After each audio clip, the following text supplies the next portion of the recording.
Welcome back to some real-time scenarios for SharePoint list. Hi, this is me, Thangu. Many want real-time experiences and hence this short illustration on how SharePoint lists help many in real time. Let's start with what happened in HES for SharePoint way back in March 2007. I had created lots and lots of websites and had used InfoPath for front-end. There's tons of work which HES had done using SharePoint. Let me just take the simple example of an employee training site. In those days in SharePoint, Microsoft provided fantastic 40 templates, which was very useful.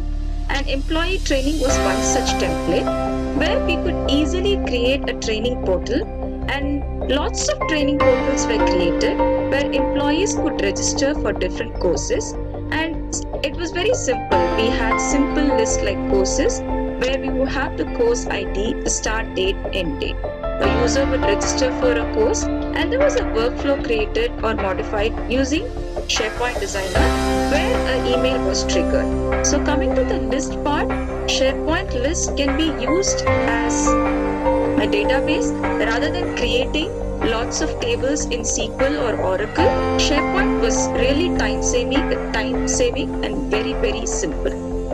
Later, coming to a very innovative client called 3M. Actually, I had worked with 3M before HES long back. I was a coder there.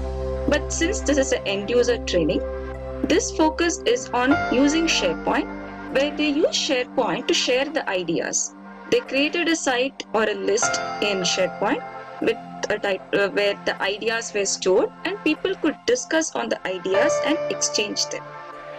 Next, recently, a SharePoint site was done in Madurai for a client where they were spreading across various centers. Okay, and they had lots of lists, and one of my job was to reduce the number of tables. So one thing to note is rather than having many columns in one list, we need to reduce the number of columns, and we have the concept of relationship in SharePoint with the help of lookup. And we need not have many details. It's good to just capture list details. In real world, many times you would have some good list and you'll definitely try to showcase that data in the form of charts.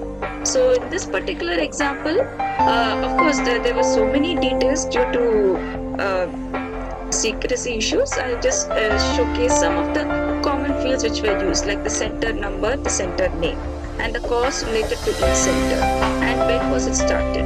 So apart from this, they had also used SharePoint for their intranet where people could wish birthday to each other on the homepage.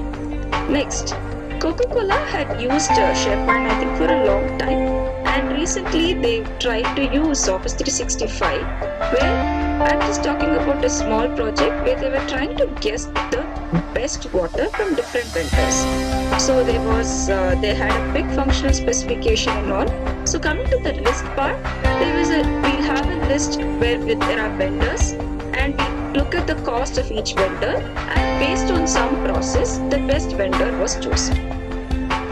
And coming to the latest work, I've been using Office 365 for delivering trainings for SharePoint development, and it was really successful. And I had created a list called students, where there are a lot of students coming in for the SharePoint training. And so students were stored in a list called students, where the student title was stored, and the performance was each student was monitored. And finally, at the end of the course, I would try to guide them in which area of SharePoint they were good at. So, and some feedback or thank you notes were also given. And among the list, there are different lists which can be used, like surveys, promoted links. And this promoted links is my favorite because I felt long back in SharePoint we had to update the URL, and pictures always convey much better. So I used a simple list called demo links, where for each SharePoint topic I used to showcase the demo by clicking on the particular demo link. So SharePoint list has helped many organizations and individuals across the world, where you don't have to waste time installing SQL Server or Oracle or connecting to external systems, and it was pretty simple, very easy, and it's very easy to add items or update items. There is tons and tons of features, and without doing any coding, you can create fantastic applications. And recently, with the help of Power App Flow, there is so much you can do with SharePoint Lists. It's extremely powerful. Thank you so much for watching. I hope SharePoint Lists can help you all in your ongoing and oncoming SharePoint projects. Thank you. Take care. Bye-bye.